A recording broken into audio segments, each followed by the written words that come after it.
فكنا بنعمل بروفات يعني. اوكي، مجاميع يعني. فصرخ وتشنج والله العظيم ثلاثة. فكلنا طبعا وقفنا تصوير، كنا بنصور كاميرا دايرة، وقفنا تصوير ورحنا شفنا في ايه يا عم مالك بتاع، واحدة واحدة كده. فالولد راح باصص لنا بصة كده، ومرة واحدة هدي فعرفنا بعدين ان هو كان يعني عنده شوية كهرباء زيادة.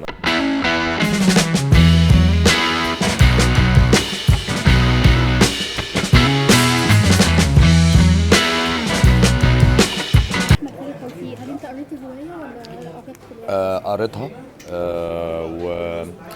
والموضوع بالنسبه لي لما يعني ما بحبش لما بيبقى في حاجه ليها علاقه بروايه مكتوبه قبل كده وبيتعمل منها نسخه مختلفه دراميه، سواء فيلم او مسلسل او يعني وات ايفر العمل ايه.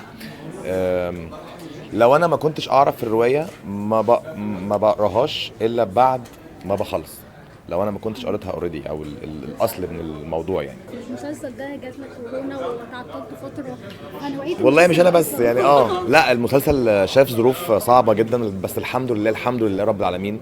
بشكر ربنا من كل قلبي وبقول الحمد لله انه كان واقف جنبنا في ظروف صعبه جدا.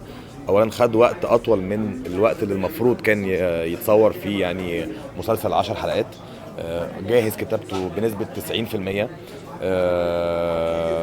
الشتاء اللي فات كله احنا صورنا في الشتاء اللي فات كله، يعني من شهر من اواخر 9 لحد اواخر 2. فالموضوع كان بالنسبه لنا، والشتاء بقى كان قارس اللي فات لو تفتكروا. السيسي.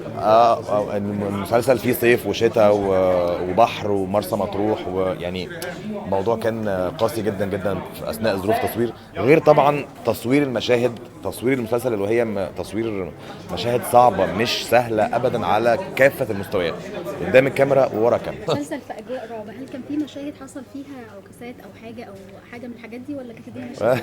حصلت شويه حاجات كده بس زي يعني. ايه طيب؟ يعني مثلا كان في مرة كنا بنصور في ريسبشن، وكانت حفلة في المشهد، يعني حفلة كبيرة.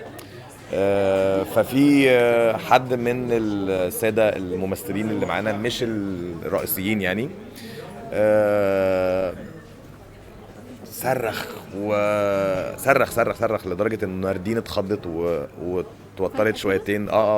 لوحده، احنا مش معاه، احنا ما نعرفوش، هو من المعازيم. فكنا بنعمل بروفات يعني. اوكي، مجاميع يعني. فصرخ وتشنج والله العظيم ثلاثة. فكلنا طبعا وقفنا تصوير، كنا بنصور كاميرا دايرة، وقفنا تصوير ورحنا شفنا في ايه يا عم مالك بتاع، واحدة واحدة كده. فالولد راح باصص لنا بصة كده، ومرة واحدة هدي عرفنا بعدين ان هو كان يعني عنده شوية كهرباء زيادة مثلا، حاجة كده يعني. اوكي. ف... بس احنا ترجمناها في وقتها حاجة تانية خالص طبعا مثلا يعني. أجواء دي حاجة كده والله. بس ورق مش كتير بتقابل من أول مرة ورق قوي ومحكم في جانرا ما عندناش فيها غزارة إنتاجية بقالنا فترة طويلة. وهي الجانرا بتاعت المسلسل اللي هو الدارك سسبنس والثريلر. مش رعب قد ما هو إثارة درامية قوي يعني. فلما قريت المسلسل من أول حلقة كلمت أستاذ ممدوح السبع المنتج، كلمت المخرج، كلمت المؤلف، قلت لهم محدش هيعمل المسلسل ده غيري.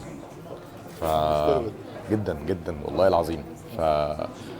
يعني انا بحاول بس بقدر الامكان باختصار اوصل لكم قد ايه الموضوع كان عندي، ونفس الشيء عند الناس الصناع الموضوع اللي قروه وتحمسوا ليه جدا جدا جدا.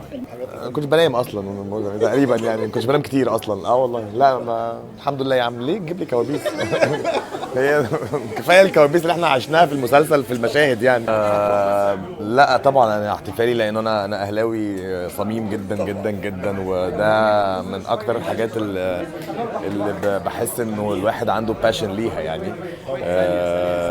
دايما معاه والاخر الكون يعني، على راي جمهوره العظيم يعني. اشكركم جدا جدا.